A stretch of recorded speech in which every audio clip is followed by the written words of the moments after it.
السلام علیکم ورحمۃ اللہ وبرکاتہ۔ الحمد للہ رب العالمین والعاقبۃ للمتقین والصلاة والسلام علی سید الانبیاء والمرسلین، اما بعد۔ اعوذ باللہ من الشیطان الرجیم، بسم اللہ الرحمن الرحیم، کل نفس ذائقۃ الموت۔ اللہ رب العزت کے خاص فضل و کرم سے آپ تمام حضرات ایک بابرکت مجلس میں تشریف لائے۔ سب سے پہلے تو میں عبید صاحب ہمارے اور یہاں پہ ایک ہوتے تھے جنہیں میں اس علاقے میں جانتا ہوں، حافظ سعید صاحب، بول دیں مغرب کے بعد نکل گئے تھے راولپنڈی جانا۔ اچھا انہیں میں جانتا ہوں۔ تو ماشاءاللہ یہ ہیں وہ ہیں، ان کے ساتھ جتنے بھی معاونین ہیں ان کو ہم جانتے ہیں نہیں جانتے۔ آپ سب کے ہم تہ دل سے مشکور ہیں کہ آپ نے ہمیں موقع دیا اور ہم بھی یہاں کے دین اسلام کی خدمت میں ہم نے بھی اپنا ایک حصہ ڈالنے کی کوشش کی۔ الحمدللہ اللہ کے خاص فضل و کرم سے آج آپ کے سامنے تجہیز، تکفین اور تدفین کورس، اس پہ انشاءاللہ ہم بات کریں گے۔ اور یہ جو ہمارا کورس ہوگا، کیونکہ اس کی میں تمہید اس لیے نہیں باندھ رہا کہ اس کی ساری چیزیں سلائیڈوں کے اندر موجود ہیں۔ جو ہم گفتگو کریں گے، جس طرح کی بھی کریں گے، جو باتیں ہم آپ کے سامنے رکھیں گے، وہ ہر چیز سلائیڈ پہ انشاءاللہ آپ دیکھ رہے ہوں گے۔ یہ ہمارا کورس 2 گھنٹے میں مشتمل ہوتا ہے، کوشش کریں گے اس سے کچھ جلد انشاءاللہ ہم ختم کر لیں۔ اس میں ہم 6 موضوعات، 6 ٹاپک پہ انشاءاللہ ہم بات کریں گے آپ کے سامنے۔ آپ تو شاید صرف سن کے آئے ہوں گے نا کفن دفن ہے، تو کفن دفن ہمارا صرف مختصر ہوتا ہے، انہیں مختصر وہ ہے ہی مختصر، اس کو ہم جتنا بھی لمبا کریں وہ 5 سے 10 منٹ سے اوپر جاتا ہے۔ لیکن اس کے متعلقہ جو 6 بڑے مین ٹاپک ہیں انشاءاللہ اس پہ ہم بات کریں گے، اور جو بھی ہم باتیں کریں گے اس کی انشاءاللہ دلائل ہم قرآن و احادیث سے بھی لیں گے، اور اس طرح اپنے جو ذاتی تجربات ہیں، مشاہدات ہیں، باقی ان سے بھی انشاءاللہ ہم لے کر چلیں گے۔ جی ہمارے 6 کورسز یہ 6 مین ٹاپکس وہ یہ ہیں کہ مرنے سے پہلے کیا، اس پہ انشاءاللہ ہماری بات ہوگی۔ اور اس کے بعد ٹاپک نمبر 2 ہمارا ہوگا کہ موت کے وقت ہمیں کیا کرنا چاہیے۔ ٹاپک نمبر 3 ہمارا مرنے کے بعد ہم کیا کرتے ہیں اور کیا کرنا چاہیے۔ ٹاپک نمبر 4 ہے ہمارے ساتھ غسل اور کفن کا، انشاءاللہ اس کا جو طریقہ ہے وہ بھی آپ کو بتلایا جائے گا۔ اور اسی طرح ٹاپک نمبر 5 ہے ہمارے پاس نماز جنازہ اور تدفین، کہ نماز جنازہ کیسے پڑھی جاتی ہے، دفن کرنے کے اسلامی قوانین کیا ہے، اور آخر میں انشاءاللہ بات کریں گے کہ تعزیت کے احکام کیا ہوتے ہیں۔ اور اس میں آخر میں جا کے ہم یہ بھی دیکھیں گے کہ ہمارے معاشرے کے اندر، ہمارے علاقے کے اندر کچھ غیر شرعی امور ہیں، ان پہ بھی انشاءاللہ ہم بات کریں گے۔ اب سب سے پہلے جو ہمارا موضوع تھا، ہمارا ٹاپک تھا، وہ ہے مرنے سے پہلے کیا کرنا ہے، اس کی طرف ہم آ رہے ہیں۔ اللہ رب العزت نے اپنی پاک کلام قرآن مجید میں ارشاد فرمایا ہے کہ کل نفس ذائقۃ الموت، جو بھی غیرو چیز اس دنیا پہ آئی ہے اس نے واپس جانا ہی جانا ہے۔ اس میں میں بھی ہوں، اس میں آپ سب بھی ہیں، اس میں ہمارے عزیز و اقارب بھی ہیں، اس میں وہ بھی ہیں جنہیں ہم نے اپنے ہاتھوں سے آگے بھیج دیا ہے، اور وہ ہیں جو جانے والے ہیں، ان میں میرا اور آپ کا نام ہے۔ تو اسی لیے اللہ تعالیٰ نے کہہ دیا کہ ہر کسی نے جانا ہی جانا ہے، اس میں دوسرا کوئی آپشن ہمارے پاس موجود نہیں ہے۔ اور جب جانا ہی ہے تو اس کے بارے میں مزید بتایا کہ فَإِذَا جَاءَ أَجَلُهُمْ لَا يَسْتَأْخِرُونَ سَاعَةً وَلَا يَسْتَقْدِمُونَ۔ تو یاد رکھیے گا کہ میرا اور آپ کا جو مقررہ وقت ہے جب وہ آ جائے گا، وہ آج آئے، وہ کل آئے، وہ سال بعد آئے، وہ 100 سال بعد آئے، جب اس نے آنا ہے اور جو اللہ کے پاس مکتوب ہے، لکھا ہوا ہے، تو 1 سیکنڈ بھی وہ آگے پیچھے نہیں ہوگا۔ جب معاملہ یہ ہے کہ موت آنی ہی آنی ہے، کیونکہ ہم جس ٹاپک پہ، جس موضوع پہ ہم بات کر رہے ہیں وہ پہلا ہے کہ مرنے سے پہلے کیا ہو رہا ہے، اس پہ بات ہو رہی ہے۔ تو جب جانا ہی ہے تو اب اس جانے کی تیاری بھی تو ہمیں کرنی ہے، تو اب تیاری بہت ضروری ہے۔ اور تیاری کیا ہے، تیاری کیسے کرنی ہے، ہم نے اس کو ہم نے دیکھنا ہے۔ وہ یہ ہے کہ نبی علیہ الصلوۃ والسلام نے ارشاد فرمایا اکثروا ذکر هذه اللذات الموت۔ یہ جو چیزیں ہیں نا ہمیں آخرت کی تیاری نہیں کرنے دے رہی، ان کا علاج یہاں پہ بتلایا گیا ہے۔ اور وہ کیا ہے کہ اکثر الذکر هذا من لذات الموت، کہ موت کو کثرت سے یاد کرنا یہ ہماری لذتوں کو توڑ دے، اور لذتیں ہی ہیں کہ جن کے پیچھے ہم اتنے پڑے ہوئے ہیں کہ ہمیں موت کی تیاری کا وقت ہی نہیں مل رہا۔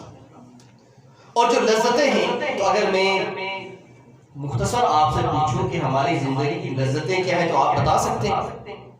اور یاد رکھیے گا کہ میں نے اکیلے نے ٹریننگ نہیں کرنا، یہ جمعہ تو نہیں ہے نا کہ آپ کو بولنے پہ بندی ہوگا، کوئی درس بھی نہیں ہے، تو اس لیے آپ کا تعاون میرے ساتھ ہوگا تو کام چلے گا۔ ہاں جی، دنیا کی کوئی ایک لذت بتائیں گے، کون بتائیں گے؟ جی، دنیا کی کوئی ایک لذت بتائیں جی، بتانی اس کے بغیر تو کام آگے نہیں چلے گا، سوچیں گے جی جی ٹھیک ہے، مال دنیا کی ایک لذت ہے۔ اس کے بعد کوئی اس علاقے سے، یہ کوئی ہمارا اپنا علاقہ ہے، یہاں سے کوئی بتائے کہ دنیا کی کوئی بھی لذت، انہوں نے کہا کہ مال ایک لذت ہے دنیا کی، جی خود بتا دیں، نہیں تو پھر میں کہوں گا کہ فلاں بھائی جی کھیل تماشا، یہی ہے صرف اس لیے آپ سے میں کہلوا رہا ہوں کہ ہمیں مزید پتہ چل جائے کہ بالکل یہی چیزیں ہیں، انہیں ہم لے کر چل رہے ہیں۔ اس کے علاوہ سر پیچھے والا جو علاقہ ہے عہدہ مل جائے، اولاد ہے، عہدہ مل جائے، مقام مل جائے، مرتبہ مل جائے، اور ایک اور چیز بھی ہوتی ہے جو بہت کم ذکر کی جاتی ہے، اس کو میں آپ کے سامنے رکھتا ہوں، وہ یہ ہوتا ہے فتنہ اور فساد۔ وہ کیا ہوتا ہے؟ فتنہ اور فساد، یہ بھی دنیا کی ایک لذت ہے، مانیں گے؟ اور بعض لوگوں کے اندر یہ اتنی ہوتی ہے کہ وہ معاشرے میں اور گھر کے اندر امن کو تو پسند ہی نہیں کرتے نا، اور وہ یہ کام کیوں کر رہے ہوتے ہیں؟ انہیں مزہ آتا۔ تو یہ ساری چیزیں جو ہیں، مال ہے، اولاد ہے، منصب ہے، مقام ہے، اور کچھ لوگوں کی برے خسرتیں، یہ انہوں نے موت کو بھول کر ان چیزوں کو ٹائم دیا اور ان کو اپنی لذت بنا دیا۔ جیسے کھانے کی لذت ہر کسی کی اپنی پسند ہے، اور کوئی خاص ہوتے ہیں وہ کہتے ہیں نہیں ہم نے فلاں چیز ہی کھانی ہے، یا فلاں علاقے میں گئے تو وہاں کا مشہور کھانا وہ کھاتے ہیں، تو یہ لذتیں ہیں۔ تو یاد رکھیے کہ حدیث کہتی ہے کہ ان لذتوں کو توڑ دینے والی جو چیز ہے نا وہ موت ہے، اسے کثرت ہے یاد، کیونکہ جانا تو ہے، اس میں دوسرا آپشن موجود ہے، اور جب جانا ہی ہے تو پھر ضروری ہے کہ اعمال صالحہ کے ذریعے، نیک اعمال کے ذریعے ہم آخرت کی تیاری کریں۔ اللہ تعالیٰ خود قرآن میں کہہ رہے کہ وَلَا تَمُوتُنَّ إِلَّا وَأَنْتُمْ مُسْلِمُونَ، کہ آپ پہ ہرگز موت نہ آئے اور آپ کون ہوں؟ کہ آپ مسلمان ہوں، یعنی کوئی ایسا وقت نہیں ہونا چاہیے کہ موت آئے اور ہم اسلام کی حالت میں ہی نہ ہوں۔ تو اس کا مطلب یہ کہ ہمیشہ ہمیں وہ اعمال کرنے چاہیے کہ جو ہمیں اسلام کے اوپر کاربند رکھتے ہیں، اور اسی طرح اللہ کے ساتھ اچھا گمان رکھنا ہے۔ حدیث قدسی بھی ہے، میں سب کا خلاصہ آپ کے سامنے پوری سلائیڈ کا رکھ لیتا ہوں کہ انا عند ظن عبدی، کہ نبی اللہ رب العزت نے کہا ہے کہ میں بندے کے ساتھ اس کے گمان کے مطابق معاملہ کروں گا۔ تو اب ہم نے صرف اللہ کی وہ جبار اور قہار جو اللہ کی صفات ہے صرف ان کو ہی نہیں سامنے رکھنا، ہم نے یہ دیکھنا کہ ہمارے اللہ رب العزت رحمان بھی ہیں، رحیم بھی ہیں، غفور بھی ہیں، بہت سی اللہ کی صفات ہیں۔ تو اس لیے ہمیشہ اللہ کے ساتھ ہم نے اچھا گمان اللہ کے بارے میں رکھنا ہے، اور اللہ تعالیٰ کہتے ہیں جیسا گمان ہوگا میں ویسا ہی معاملہ آپ کے ساتھ کروں گا۔ اب اس کے بعد ہم آتے ہیں ایک بہت ہی خاص معاملے کی طرف آنے لگے ہیں، یاد رکھیے گا، بڑی توجہ چاہیے ہوگی۔ یہ اتنا خاص معاملہ ہے جس پہ ابھی ہماری بات ہونے لگی ہے کہ اگر ہم اس کو نہیں سمجھیں گے یا آج تک ہم اس کو سمجھ نہیں لگے تو ہم دنیا سے چلے جاتے ہیں، یا ہمارے بڑے جو دنیا سے چلے گئے اور انہوں نے اس جو ابھی معاملے پہ ہماری بات ہوگی اگر اس کے اندر ان سے غلطیاں ہو گئی ہیں تو وہ غلطیاں پھر ان سے نہیں ہوئی، پورے خاندانوں کے اندر وہ غلطیاں موجود ہیں، وہ لڑائیاں موجود ہیں، وہ ایک فتنے کا بہت بڑا دروازہ اور باب کھول کے چلے گئے ہیں اور پیچھے وہ بند نہیں ہو رہا۔ اور وہ کیا ہے جب آپ کے سامنے آئے گا اور آپ پھر اپنے معاشرے کے اندر نظر دوڑائیں گے اور بہت زیادہ یہ غلطی آپ کو نظر آئے گی، اور وہ کیا ہے کہ وصیت کے احکام کیا ہیں، وصیت کیا چیز ہوتی ہے۔ ہاں جی، کون بتائیں گے آپ میں سے کہ آپ کے نزدیک وصیت کیا چیز ہے؟ جی یہاں سے کون بتائیں گے؟ اس ایریے سے جی سر، جی آپ بھی شامل ہیں کہ آپ کے نزدیک آج تک وصیت کیا ہے؟ جی کون بتائیں گے؟ اسے کیا کرنا؟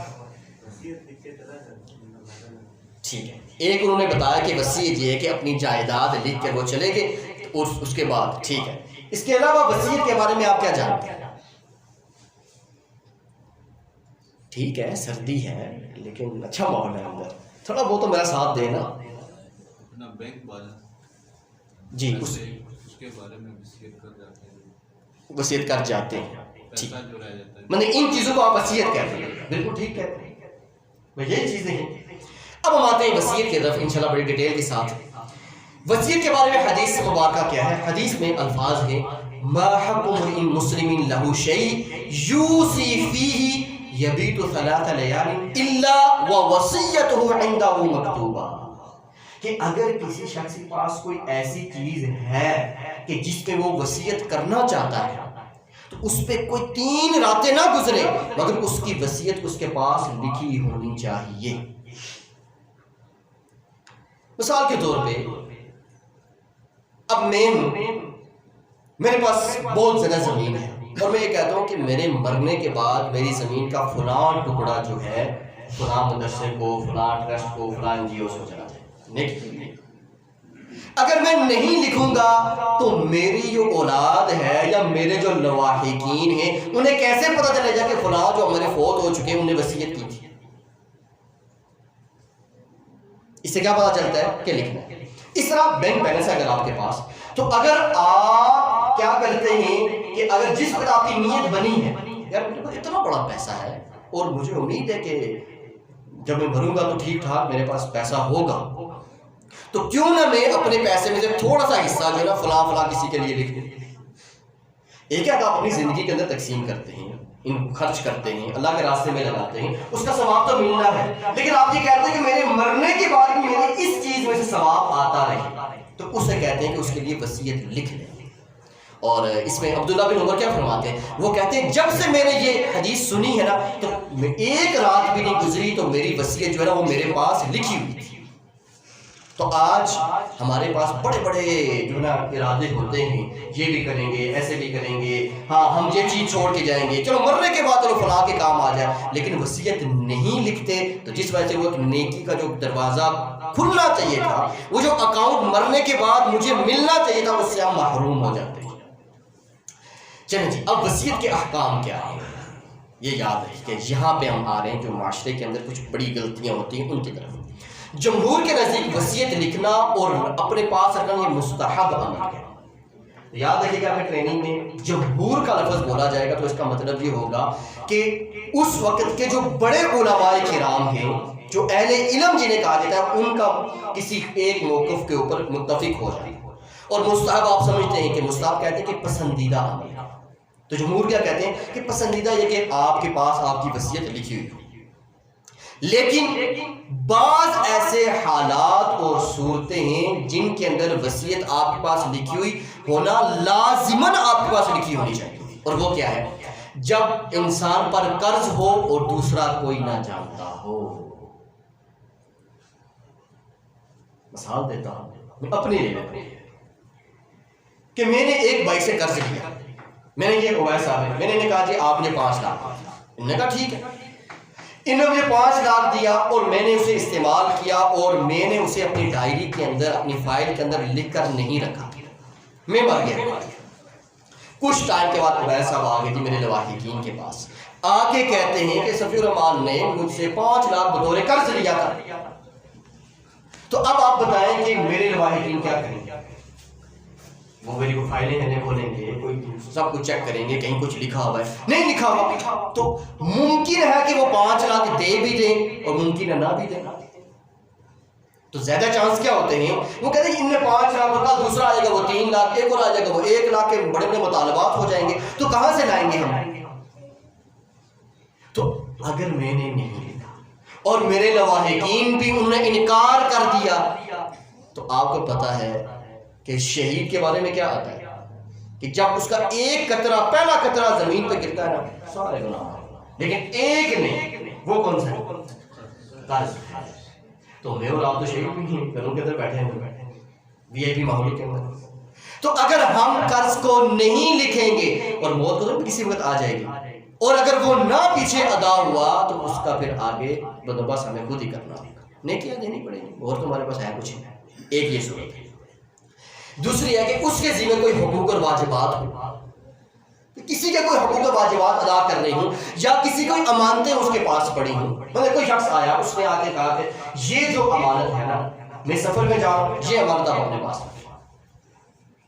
اب جس کے پاس امانت رکھی تھی وہ فوت ہو گیا، مثلا کوئی آپ میں سے کوئی آیا، انہوں نے کہا کہ آپ میں آیا ہوں، آپ اچھا یہ گاڑی میری 1 مہینے کے لیے رکھ لیں، میں سفر پہ جا رہا ہوں۔ میں نے کہا ٹھیک ہے آپ مجھے دے دیں، میں نے پڑی امانتن یہاں پہ میں نے کھڑی کی اپنے گراج کے اندر۔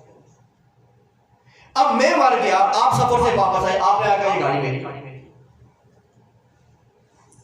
اب لواحقین کہیں گے بھائی آپ کی کدھر سے ہو گئی، یہ تو ان کی، ان کے پاس کھڑی ہے، 1 مہینہ سے ان کے پاس تھی۔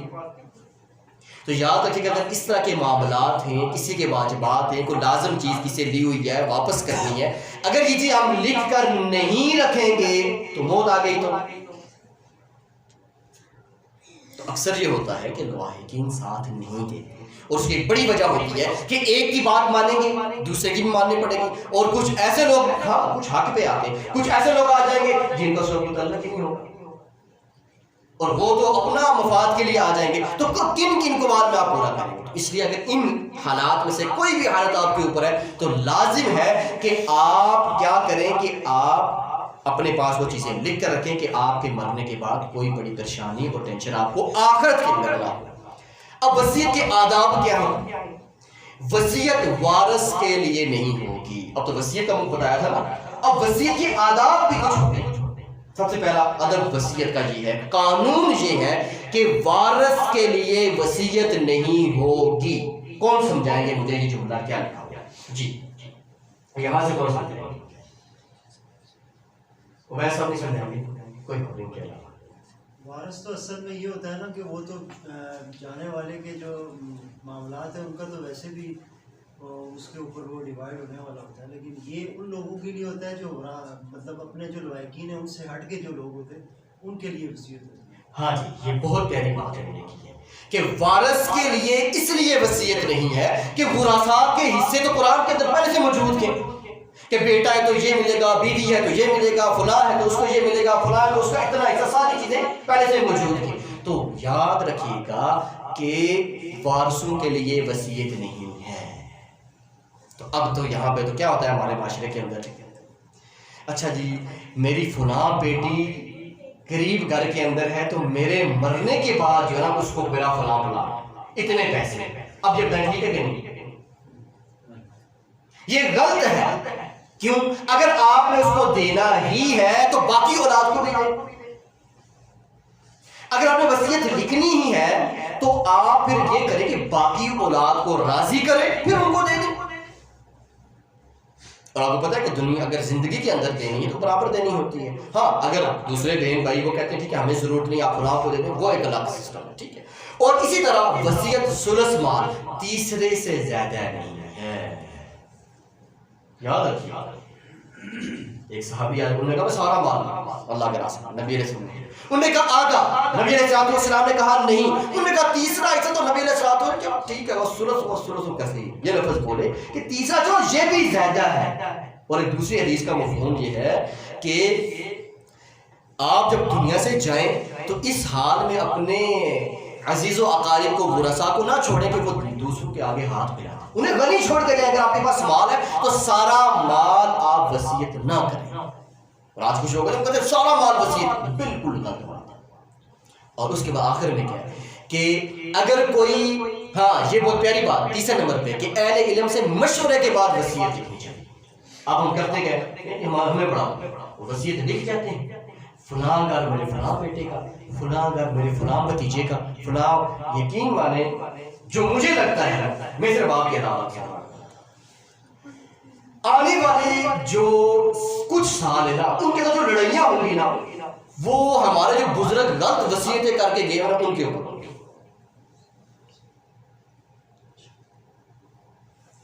اب یہ بہت پیاری بات، کوئی عام بات نہیں لکھی کہ اہل علم سے مشورہ کرنے کے بعد وصیت لکھنی چاہیے۔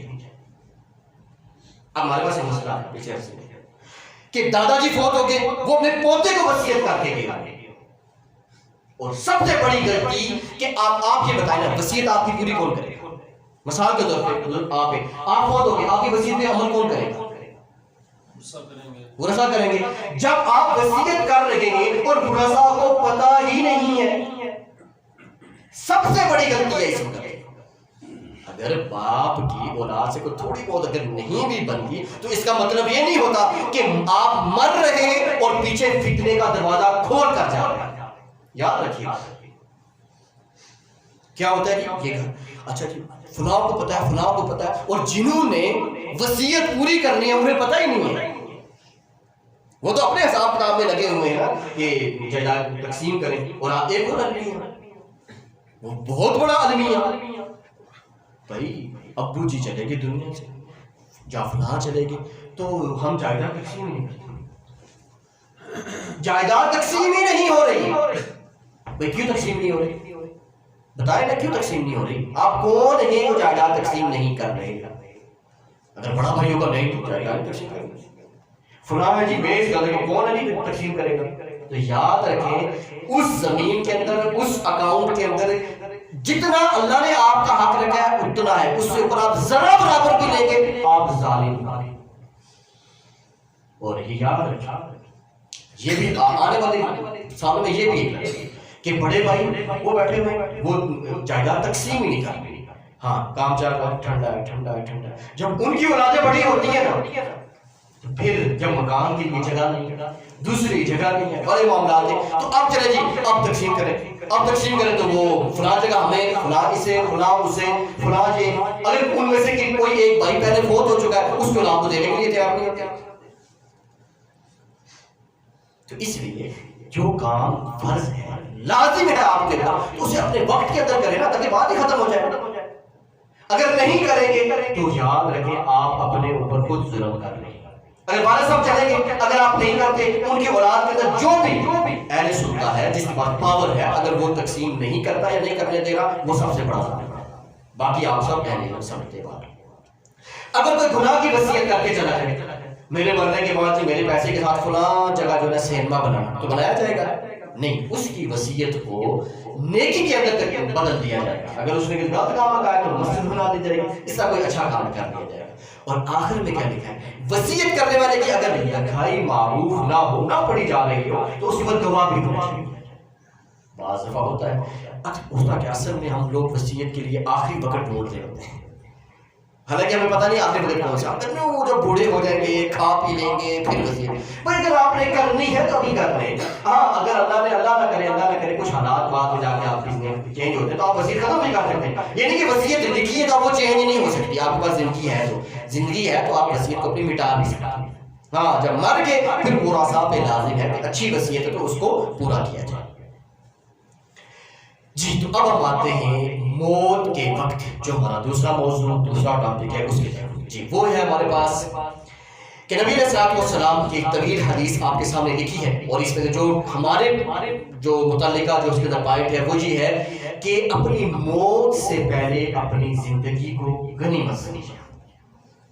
تھوڑی دیر پہلے آخری صاحب بھی آپ کے سامنے بیان کر رہے تھے کہ وقت کی جو ہے نا اس کی قیمت کو ہمیں سمجھنا چاہیے، اور آج اللہ نے وقت دیا ہوا ہے اور زندگی ہمارے پاس موجود ہے تو ہم اس زندگی کو آخرت کے لیے اچھے کاموں کے اندر اگر ہم صرف کریں گے لگائیں گے تو آخرت ہماری ٹھیک ہو جائے گی۔ جی اور موت کے وقت کے لیے کیا ہے کہ نبی علیہ الصلوۃ والسلام نے کہا عود المریض واطعم الجائع، کہ اگر کوئی بیمار ہے اس کی عیادت کرو، اور کوئی بھوکا ہے تو اسے کھانا بھی کھلاؤ۔ اور اسی طرح دیکھیں کتنی پیاری حدیث لکھی ہے آخر میں کہ خود اللہ کے رسول صلی اللہ علیہ وسلم کے صحابہ کی عیادت کے لیے تشریف لے کر جاتے تھے۔ اب میں اور آپ نے اگر کہ ہمارے پاس تھوڑا سا منصب مقام ہے، ٹائم ہی نہیں، یہاں دیکھیں اور آگے کے دیکھیں کہ حضرت زید بن ارقم کہتے ہیں کہ میری آنکھ میں تکلیف تھی تو نبی علیہ الصلوۃ والسلام میری عیادت کے لیے آئے، اور ہم کیا کہتے ہیں وہ اس کی ٹانگ ٹوٹے گی، وہ کبھی بے ہوش ہوگا، کہیں پڑا ہوا ہوگا، اسپتال داخل ہوگا تو پھر ہم اپنی مصروفیات میں نکالیں گے۔ نہیں، ایسی بات نہیں ہے کہ اگر ہم کسی کی عیادت کے لیے جائیں گے تو اس وقت تک ہم جنتوں کے باغوں کے اندر سیر کر رہے ہوں گے، اور اگر صبح جاتے ہیں تو شام تک 70,000 فرشتے جو ہمارے لیے دعائیں کر رہے ہیں، اگر شام کو جاتے تو صبح تک 70,000 فرشتے، پوری حدیث آپ کے سامنے، وہ ہم دعائیں کر رہے ہوتے ہیں ہمارے لیے۔ تو یہ نہیں دیکھنا کہ جو بیمار ہے وہ غریب ہے، جو بیمار ہے وہ ہمارا کچھ لگتا ہے نہیں لگتا. ہاں قریب ہے کہ قریب لینے والا ہے اور مصروفیات اتنی خاص نہیں ہے کہ بالکل ہی، تو آپ لازماً وہاں پہ جائیں اور اپنی نیکیوں کے اندر اضافہ کریں. اس کو تو دوسری بات نہیں ہے بھائی وہ میرا کچھ لگتا ہوگا، نہیں وہ تو ہمارا کچھ لگتا ہی نہیں ہے، یہ چیزیں اس کے اندر نہیں ہیں. اگر نیکی کے اندر ان چیزوں کو نہیں دیکھا ہوتا، اور حدیث بھی ہے کہ چھوٹی سے چھوٹی بھی نیکی ہے اسے حقیر نہیں سمجھنا چاہیے. تو یہ تو بہت بڑی 70,000 فرشتے، اتنی بڑی فضیلت دنیا کے اندر بتا دی گئی. اور اسی طرح جب مطلب کسی کا آخری وقت جب قریب ہوتا ہے تو اس کے لیے کیا ہوتا ہے؟ اس کے لیے قرآن ہمیں یہ کہتا ہے کہ ان الذین قالوا ربنا اللہ ثم استقاموا تتنزل علیہم الملائکہ الا تخافوا ولا تحزنوا، کہ جب جو لوگ ایمان لے کر آئے ہوئے ہیں اور ایمان کے اوپر وہ ثابت قدم بھی ہیں اس دنیا کے اندر رہتے ہیں، وہ جو ہے ان کے پاس فرشتے آتے ہیں اور وہ آ کر کہتے ہیں لا تخافوا ولا تحزنوا، آپ نے کسی قسم کی کوئی ٹینشن نہیں لینی. اور پھر کیا؟ وہ ابشروا بالجنۃ التی کنتم توعدون، آپ کے لیے وہ جنتیں ہیں جن کے کا آپ سے وعدہ کیا گیا ہے. تو آپ کس پریشانی کے اندر ہیں کہ مریں گے تو کیا ہوگا؟ بھائی اگر دین کے مطابق زندگی گزاری ہوگی، سیاست دین کے مطابق کی ہوگی، تجارت دین کے مطابق کی ہے، پھر موت سے محبت ہونی چاہیے. موت آئے گی تو الحمدللہ دنیا کی مشکلات سے، ان پریشانیوں سے، ان ٹینشن سے ہم بچ کے اچھی جگہ چلے جائیں گے. اب ہم آتے ہیں اس آیا مبارکہ کے اندر دو لفظ استعمال ہوئے خاص طور پہ، اللہ تخافوا ولا تحزنوا. اور خوف اور حزن میں کیا فرق ہوتا ہے؟ کون بتائیں گے آپ نے؟ خوف اور حزن میں کیا فرق ہے؟ فرشتے آگے کہتے ہیں اللہ تخافوا ولا تحزنوا، کہ آپ نے خوف زدہ بھی نہیں ہونا اور حزن یعنی غمگین بھی نہیں ہونا. اپنا ترجمہ اردو والا، ان دونوں کے اندر فرق کیا ہے؟ خوف اور غم کے اندر کیا فرق؟ یہ اردو میں سوال کرتے ہیں نا خوف اور غم، اس کے اندر کیا فرق ہے؟ کون بتائیں؟ جی بڑا ماشاءاللہ یہ ایریا بڑا اہل علم ایریا ہے، تو خاموشی تو ویسے بھی اچھی نہیں اس جگہ پہ، ٹھیک ہے ویسے اچھی ہوتی ہے لیکن یہاں پہ اچھی نہیں ہے. جی کون بتائیں گے؟ سر جی یہ بات پہلے طے ہو چکی ہے کہ یہ جمعہ نہیں ہے، یہ اس پہ متفق ہے سارے کہ جمعہ نہیں پڑھنا، یہ ہماری ٹریننگ ہو رہی ہے اور ٹریننگ کے اندر آپ کا ساتھ ضروری ہے. ہاں جی کون بتائیں گے کہ خوف اور غم میں کیا فرق ہے؟ نہیں وہ پہ پابندی ہے. یہ غم نہ کرے کہ یہ دنیا تیرے سے چھوٹ رہی ہے، اولاد کو چھوڑ رہا ہے، ٹھیک ہے اپنے پیسے چھوڑ رہا ہے، اس کا غم نہ کرے. ٹھیک ہے. خوف اور غم کے اندر فرق ہے. خوف ہونے والے یہ ہے کہ میرے ساتھ اس کا بھی ہمارے میں خوف جو ہوتا ہے، ویری گڈ. اور غم ہم جو پیچھے گزرا ویری گڈ. یہ بہت پیاری بات ہے، ساری باتیں قریب قریب ہیں لیکن یہ زیادہ قریب آ گئی. تو آپ نے کیا کہا کہ دیکھیں وہ ہمارا مقولہ نہیں استعمال تھا کہ اس سے ماضی کے غم کھا رہے ہیں اور خوف آنے والے دنوں میں کیا ہوگا میرا.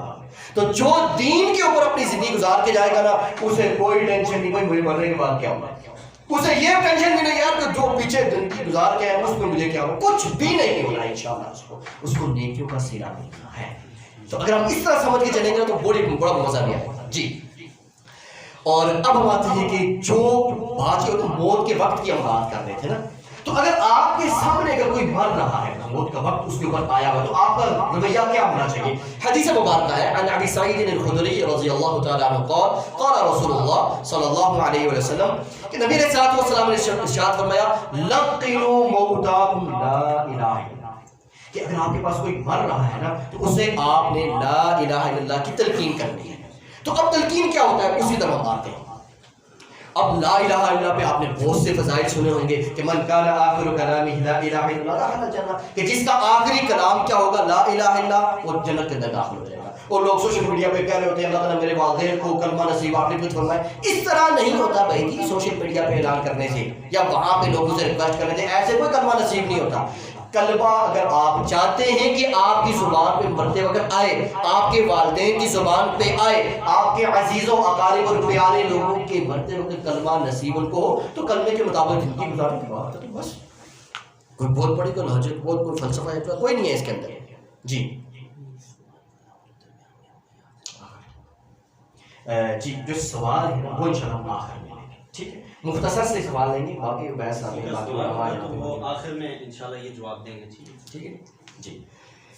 تو اب سمجھ آ گئی نا آپ کو کہ لا الہ الا یہ تلقین ہے، لیکن تلقین کے بھی کچھ احکام ہیں، اور ان احکام کی طرف آتے ہیں، ان آداب کی طرف آتے ہیں کہ اگر کوئی کافر آپ کے سامنے مر رہا ہے تو آپ اسے حکم دیں گے کہ آپ کلمہ پڑھیں، تو اگر وہ انکار کر بھی موت کی سختی بڑی سخت ہوتی ہے نا، نبی علیہ الصلوۃ والسلام دعا کر کے اللہم انی اعوذ بک من سکرات الموت، کہ موت کی سختی سے اللہ تعالیٰ میں آپ کی پناہ میں۔ تو اگر کوئی کافر مر رہا ہے ہمارے سامنے تو ہم اسے کہیں گے کہ کلمہ پڑھ، اس نے انکار کر بھی دیا تو پہلے بھی تو انکاری ہے، اگر پڑھ لے گا تو انشاءاللہ امید ہے کہ آگے معاملہ اس کا آسان ہو جائے گا، تو ہماری وجہ سے کسی ایک کو جہنم سے بچ کے جنت میں آ گیا۔ ہاں دوسرا، اگر کوئی کمزور ایمان والا ہے تو اس کے سامنے پڑھا جائے گا، کمزور ایمان والا۔ اب ہمیں کیسے پتہ چلے کہ یہ کمزور ایمان والا ہے یا مضبوط ایمان والا؟ ہاں اگر آپ جس معاشرے کے اندر ہیں وہاں کوئی فوتگی ہو رہی ہے، نہیں آپ سفر میں کوئی شخص آپ کے سامنے، تو اب آپ تو اس کے ولیے کو دیکھ کے آپ نے نہیں کہہ دینا نہیں بڑی داڑھی بڑی پگڑی بڑا نیک ہوگا، نہیں نہیں، وہاں پہ آپ نے بس کلمہ پڑھنا ہی ہے۔ اگر کمزور ایمان والا ہے کہ اس کے معاملات اتنے اچھے نہیں ہیں، نماز کوئی اتنی اچھی نہیں ہے، مساجد کا کوئی اچھا تعلق نہیں ہے، تو یہ مطلب اس کا مطلب یہ ہوتا ہے کہ کمزور ایمان۔ آپ کہیں گے کہ شاید آپ مسجد کے اندر ہوتے ہیں اس لیے سے باتیں کر رہے ہیں، بعض حدیث کے اندر آتا ہے کہ جن جو لوگ مسجد کے تعلق مضبوط ہوتے ہیں نا ان کی ایمان کی گواہی نہیں، اس سے بڑی کوئی بات ہو سکتی ہے۔ اور اس دور کے اندر کہ ہر کوئی اپنے کام کاج کے اندر بھاگ رہا ہے، اور آج اگر ایک شخص 5 ٹائم جماعت سے نماز پڑھتا ہے، میرا خیال ہے دنیا کا سب سے عظیم شخص اس وقت وہ ہے۔ تو اگر ہمیں کسی کا پتہ ہے کہ یہ اس طرح تھا تو پھر ہم اس کو کیا کریں گے؟ کمزور ایمان کا ہے نا، اسے پھر ہم حکم نہیں دیں گے کہ کلمہ پڑھے، ہم اس کے سامنے کلمہ پڑھیں گے اور امید ہے کہ شاید وہ پڑھ لے۔ اور ہاں اگر کوئی مضبوط ایمان والا ہے اس سے ہم کہیں گے کلمہ پڑھے، آپ کا آخری وقت آ چکا ہے، اور ہمیں امید ہے کہ وہ چلو اس کو انکار نہیں کرے گا۔ یہاں تک سمجھ آ گئی؟ تو یہاں پہ یاد رکھیے گا اگر کوئی شخص ہے وہ آخری میں کلمہ نہیں پڑھتا مراد ہے کہ آپ نے نہیں سنا، تو کیا اس کی آخرت خراب ہوگی؟ خراب ہوگی؟ نہیں خراب ہوگی، ممکن ہے اس نے دل و دماغ کے اندر پڑھ لیا۔ بھائی موت کی سختی بہت سخت چیز ہے، اللہ تعالیٰ سب کو محفوظ رکھے اور عافیت والی بھی ہوتی ہے سب کو۔ تو اس وقت اگر کوئی نہیں پڑھا تو کسی کے بارے میں برا گمان نہیں رکھنا، بھائی آگ چلا گیا اس کے معاملات اللہ کے ساتھ ہے، تو ہمیشہ دوسرے کے ساتھ اچھا گمان رکھنا۔ اور کیا آتا ہے حسن الظن من حسن العبادۃ، یہ دنیا کے اندر بھی اور آخرت کے ساتھ بھی ہمارا اس کا تعلق ہونا چاہیے کہ اچھا گمان اچھی عبادت، تو اس لیے ہمیشہ دوسرے کے بارے میں اچھا گمان رکھیں، یہ نہیں کہ وہ نہیں پڑھ سکا تو بس گیا، یہ ایسی بات نہیں۔ اب بعض تنبیہات اس میں کہ مرنے والے کے پاس قرآن کا پڑھنا کسی بھی حدیث سے ثابت نہیں، تلقین تو ثابت ہے، اس کے آداب بھی بتا دیے، قرآن پڑھنا کہیں سے بھی ثابت ہے۔ یاد رکھیے اگر کسی آپ کے پاس حدیث ہے تو آپ ہمیں بتا دیں، تو یہ ہماری ایک نہیں، اس طرح کی ہماری تقریباً 12 ٹریننگیں موجود ہیں جو اس کے علاوہ باقی ٹاپک کی ہوگی۔ تو آپ کے پاس کوئی بھی چیز ملتی ہے نا، آپ ہمیں بتائیں گے دلیل کے ساتھ، تو کوئی لڑائی کوئی جھگڑا کوئی وہ کچھ نہیں، کوئی بحث مباحثہ نہیں، ہم اٹھا کے اس کو یہاں پہ لکھ لیں گے اور جہاں جہاں یہ ٹریننگ ہوگی آپ کو برابر کا ثواب ملے گا۔ اور الحمدللہ ہماری یہ آن لائن ٹریننگ بھی ہوتی ہے جس میں تقریباً 500-600 لوگ بھی اس کو دیکھ رہے ہوتے ہیں اس وقت، بالکل آن لائن اسی وقت موجود ہے، بعد میں ریکارڈنگ دیکھتے رہتے ہیں۔ تو اس لیے اگر آپ کو کہیں سے دلیل ملے نا کہ مرنے والے کے پاس قرآن پڑھنا چاہیے تو آپ لازم ہمیں بتائیں تاکہ ہم اس کو بھی یہاں پہ لکھ لیں، تاکہ آپ کے لیے صدقہ جاریہ ہو، آپ کو بھی ثواب پہنچتا رہے۔ اور اونچی آواز ذکر کرنا بھی کہیں سے ثابت نہیں، ہاں آپ وہاں بیٹھے ہیں تو آپ اپنا ذکر کرتے رہیں، سبحان اللہ الحمدللہ، آپ کی فضول بیٹھے ہیں، لیکن اونچی آواز میں لا الہ وہ جو شروع کوئی صحیح سے ثابت نہیں ہے، کلیئر بات۔ اور مرنے کے بعد تلقین کرنا، کچھ لوگ ہوتا ہے آج کل شروع کیا ہوا ہے، وہ قبر کے اوپر جا کے کھڑے جاتے ہیں، جب آپ کے پاس سوال جواب ہوں گے نا تو آپ نے کہنا میرا سلسلہ فلاں جا کے جڑتا ہے اور میں دنیا کے اندر فلاں کر کے آیا ہوں، تو کوئی کام نہیں دینا اور نہ یہ چیز ثابت ہے۔ کلیئر ہو گیا جی؟ اب ہم آتے ہیں جی تیسرا ہمارا ٹاپک ہے کہ مرنے کے بعد، ابھی تک ایک شخص آپ کے سامنے مار رہا ہے اس کی باتیں ہو رہی ہیں، اب ایک شخص مر چکا، اب آپ اس کے ساتھ کیا کریں گے؟ اس کے بعد آتے ہیں جی ہم اس کی طرف، جب بھی فوت ہو جائے اور اس کی وفات یقینی ہو جائے۔ اب وفات یقینی کیسے ہوتی ہے؟ ویسے ادھر آپ کی طرف کیسے ہوتی ہے؟ کون بتائیں گے؟ یہ بڑا ایک مشکل جو ہے نا مرحلہ، کہ ایک شخص مر گیا، اس کی وفات یقینی کیسے ہو؟ نبض دیکھیں گے جی. اس کے علاوہ اب نبض ہم پتہ بھی نہیں دیکھ سکتے. بعض بیچارے ہوتے ہیں نا کمزور سے، میری ذرا سمجھ میں، تو ان کی نبض ویسے بھی نہیں جان رہی ہوتی. تو یاد رکھیں آپ کی کوشش کریں کہ جو محلے کے اندر کچھ لوگ تو تجربہ ہوتا ہے، آپ نے بات ٹھیک ہے نبض، اور اس کے علاوہ کچھ لوگ تجربہ کار ہوتے ہیں، وہ فوراً سے دیکھ کے پہچان لیتے ہیں، وہ آ کے اپنے معاملات کرتے ہیں. تو موت یقینی بنائیں، صرف اپنے تجربے کے تحت نہیں کہتے. ہاں اگر آپ کو ہے تجربہ تو پھر تو ٹھیک ہے، اگر تجربہ بالکل نہیں ہے تو پھر آپ تھوڑا صبر کریں. وہاں کے جو بڑے لوگ ہیں جو تجربہ ہے تو ان کو لے کر آئیں، پھر موت یقینی ہوگی. اس کے بعد مرنے کے بعد کرنے کا پہلا کام کیا ہے؟ اس کی آنکھیں بند کریں. حدیث کے اندر آتا ہے کہ جب انسان کی روح قبض ہوتی ہے نا تو آنکھیں اس کی ایسے پیچھے دیکھتی ہیں. اور پتہ نہیں یہاں پہ ہے کہ نہیں، میں نے کچھ لوگوں سے یہ سنا ہے، ایک نظریہ پایا جاتا ہے کہ اگر گھر کے اندر کوئی مرا ہے اور اس کی آنکھیں کھلی رہ گئی ہیں تو اس کا کیا مطلب ہے؟ نہیں، کھلی رہ گئی ہیں، چلو نہیں بند ہو سکی، تو اس کا کوئی مطلب ہے؟ آپ کی طرف بھی ہماری طرف ایسے ایک ہے، مجھے کسی نے ایک طرف بتایا تھا کہ میں آپ کے ساتھ ذکر کر رہا ہوں. وہ کہتے ہیں اگر کسی گھر کے اندر کوئی مر گیا نا اور اس کی آنکھیں آپ نہ بند کر سکیں اس وقت، بعد تو نہیں ہوتی نا، تھوڑی دیر کے بعد، تو اس کا مطلب ہے گھر میں سے ایک بندہ ساتھ ساتھ پیچھے گور آنے والا. پھر ایسی کوئی بات کہیں پہ بھی نہیں لکھی ہوئی، یاد، ایسی کوئی بھی بات کہیں پہ بھی نہیں لکھی ہوئی. ٹھیک ہے. اور مرنے کے بعد دوسرا کام کیا ہے کہ اس کے اعضاء کو باندھا جائے گا تاکہ جب دوسرے لوگ آئیں، جب اسے بتا دیا جائے تو ہر چیز. تو اعضاء کیسے باندھ رہے ہیں کہ اگر منہ کھلا رہ گیا تو تکلیف ہوتی ہے، تو ہلکا سا ایسے کر کے وہ جو باندھتے ہیں وہ باندھ دیا جائے گا، اور ہاتھوں کو سیدھا کر لیا جائے گا، کیونکہ شروع کا جو ٹائم ہوتا ہے اس پہ آپ سب کچھ کر سکتے ہیں. اور پاؤں کے انگوٹھے آرام سے آپس میں باندھ دیے جائیں گے، کیونکہ تھوڑی دیر بعد غسل دینا پھر سارے سے کھولنی پڑے گی. تو ان چیزوں کو آرام سے ایزیلی ان سب کو سیٹل کر لیجیے جی. اور تجہیز نے نماز جنازہ اور تدفین میں جلدی کرنی چاہیے، یعنی نماز جنازہ کو تیار کرنے کے اندر جلدی کرنی چاہیے. وہ کیوں؟ وہ حدیث کا الفاظ ہے، نبی علیہ الصلوۃ والسلام نے کہا اسرعوا بالجنازہ، کہ جنازے کو آگے دینے میں جلدی کریں، اپنے پاس نہیں رکھ لینا. اور اب ہمارے پاس بہت زیادہ ٹائم تک انتظار کیا جاتا ہے. یاد رکھیں کہ یہ کوئی اچھا عمل نہیں ہے. اور اسی طرح مرنے کے بعد کرنے کا چوتھا کام ہمارے پاس کیا ہے کہ جس جگہ فوت ہوا ہے تو کوشش کریں وہاں پہ دفنا دیں. یہ ایسے ہمارے پاس ایک بہت بڑی غلطی کی جاتی ہے. نہیں جی، ایک بندہ بیرون ملک فوت ہوا ہے، وہاں سے اس کو کشمیر لایا جاتا ہے. اب اس میں چھوٹی سی آپ کو مثال دیتا ہوں، اپنے ہی بھائیوں کی مثال دیتا ہوں. میرے یاد یونیورسٹی میں تھا یہ جو کورونا، جس میں بڑے حالات تیزی میں تھے، تو ایمبیسی کے اندر ایک دو ہمارے جاننے والے تھے، تو انہیں ہم نے ان سے میں نے رابطہ کیا. میں نے کہا سر کوئی اسٹوڈنٹ کے لیے بھی کوئی راستہ نکالیں، ہم تو 4 مہینے کے اندر باندھیں تو ہم بھی کہیں جائیں گے. ہم نے کہا ایک جہاز تو جا رہا ہے. تو انہوں نے کہا جی میں آپ کو بات کروں گا. وہ کہتے ہیں کہ بات سنیں. انہوں نے کہا ہماری پتہ نہیں ہمارے پاکستانی کو ہو کیا گیا. میں نے کہا سر ہوا کیا؟ کہتے ہیں کہ انہوں نے ڈیڈ باڈی اپنے گھروں کے باہر رکھی ہوئی ہیں اور کہتے ہیں ہمیں بیچنی تو پاکستان بھیجنی، ہمیں یہاں دفنانی. اور جو سرد کھانے وغیرہ ہیں وہ تو کرونا کے لوگ کہتے ہیں سب فل ہیں، لیکن انہوں نے ایک ہی اڑی لگائی ہوئی ہے کہ ہم نے جنازے جو نا میت بھیجیں نہیں چھوڑ. اب سرد کھانوں کا سیزن بھی ختم ہو چکا ہے، وہاں پہ لاشیں خراب ہو رہی ہیں. تو آپ سے میرا یہ سوال ہے، کوئی مصلحت اس قدر نظر آتی ہے کہ وہاں سے ادھر لے کے آنا بھائی؟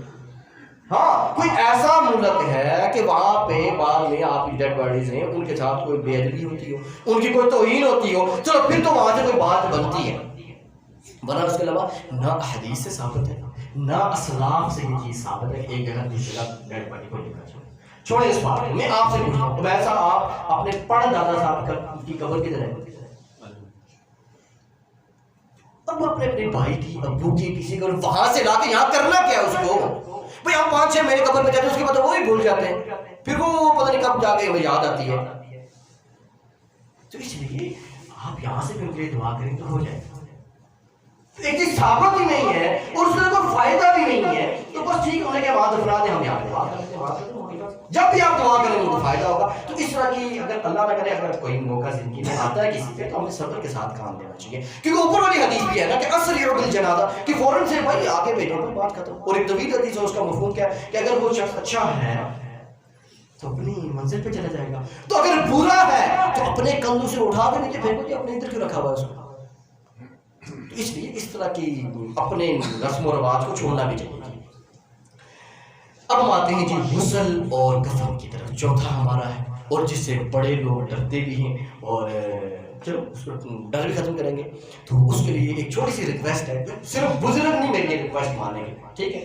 تو جو بزرگ نہیں ہے نا ان سب سے میری یہ ریکویسٹ ہے کہ وہ سب کھڑے ہوں گے اور اپنے ساتھ جو بھائی ہیں ان کو پورا سلام کریں گے، السلام علیکم ورحمۃ اللہ وبرکاتہ، اور وہ ان کو دوسرے بھائی پورا جواب دیں گے، اس کے بعد وہ بیٹھ جائیں. چلیں جی کھڑے رہیں، جو بزرگ ہے وہ نہیں کھڑے ہوئے، نوجوان ابھی بھی بیٹھے ہوئے. اللہ اکبر.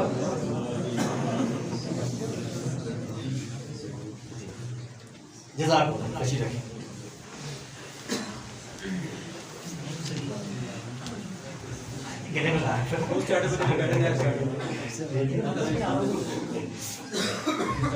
ہاں جی تھوڑی بہت کوئی سردی نہیں بات ہے کیا، تھوڑی بہت چلیں، کیونکہ بہت خاص چیز سے ہم بات کر رہے ہیں.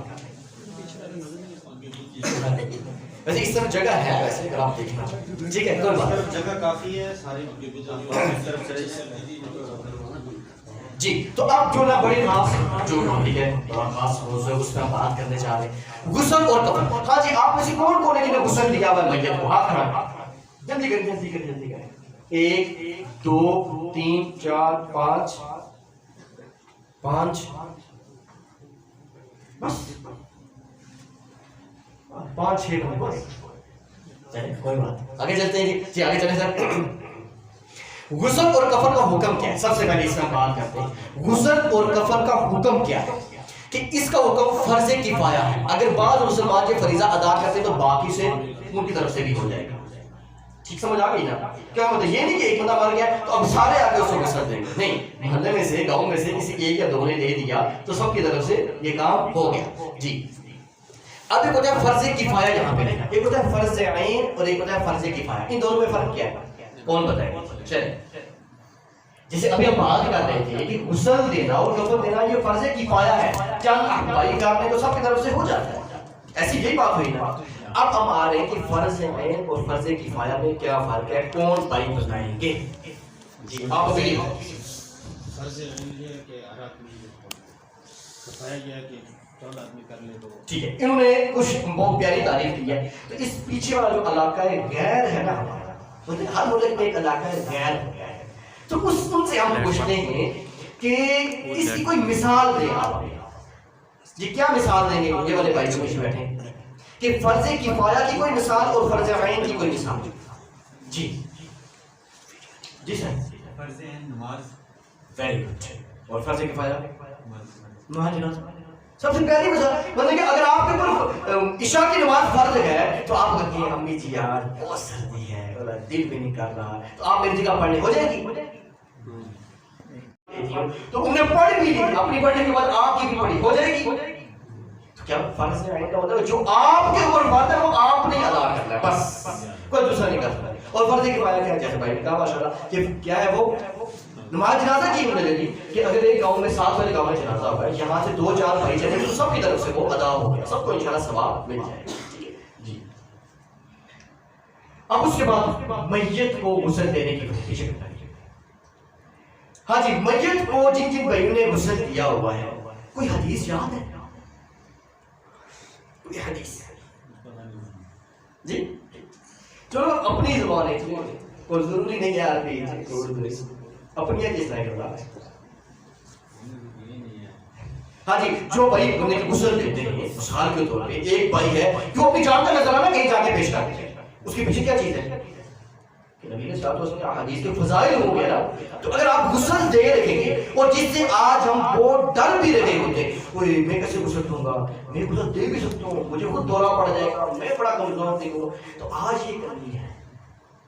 زندہ کو تو منہ پہ نعوذ باللہ تھپڑ مارنے کے لیے ہم تیار ہیں، وہ ایسی کی تیسی کہ یہ ہمارے ساتھ ٹھیک ہو گیا، اور مر گیا تو اس کی بات ہمیں اسے ڈر لگ رہا ہے. حالانکہ زندہ کا ادب و احترام لازم ہے، اس کا بھی ہے، لیکن زندہ کا زیادہ ہے. تو اب جو چیز ہمیں دیکھیں گھر کے اندر بالکا فون ہوگی، ہم جو ہے نہیں اب میں تو نہیں دے سکتا غسل، اور بھائی وہ تو کیا نہیں میں کیسے دوں گا، یا وہ کار صاحب کو بنائے مولانا صاحب کو بنائے. ایسے میں اس لیے آپ کو پوچھا ہوں، تھوڑی سی اس کے اوپر زور دے رہا ہوں کہ چند سال پہلے کی بات ہے کہ باغ کے اندر ایک جگہ کھڑے تھے اس طرح کی ٹریننگ کی بات ہوئی تو میں نے کہا کہ نہیں یہاں پہ تو سب کو انشاءاللہ اس کا طریقہ پتہ ہوگا. ایک بھائی ساتھ کھڑے تھے میرے دوست تھے, وہ کہتے ہیں سر جی فلاں بندے کو جانتے ہیں. میں نے کہا, کہتے ہیں فلاں فوت ہوتے ہیں, آپ ادھر نہیں تھے. میں نے کہا میں نے سنا ہے وہ فوت ہوئے تھے جی. کہتے ہیں یقین میں نے پورے گاؤں میں اپنے اس علاقے کی, کوئی علاقہ غیر کی بات نہیں کر رہا, اپنے اس علاقے کی بات کر رہا ہوں. انہوں نے کہا کہ وہاں پہ غسل دینے کے لیے کوئی بندہ نہیں تھا, تو فلاں جگہ سے جا کے بندہ لے کر آئے تو جا کے غسل دیا. اس کے آخر اس کے ریزن کی وجہ کیا ہے؟ اس کی وجہ یہ ہے کہ ہم نے اس طرح کی احادیث ہم نہ پڑھتے ہیں, نہ سنتے ہیں, نہ ان پہ عمل کرتے ہیں. کہ نبی علیہ السلام والسلام نے ارشاد فرمایا من غسل میتا, جس نے کسی میت کو غسل دیا فکتب علیہ, ہاں اگر غسل دیتے ممکن ہے کوئی عیب نظر آ جائے, ہو سکتا ہے انسان ہے, فکتب علیہ, اور اس کے اوپر پردہ پوشی کر دی, کسی کو نہیں پتا. تو آگے کیا ہے؟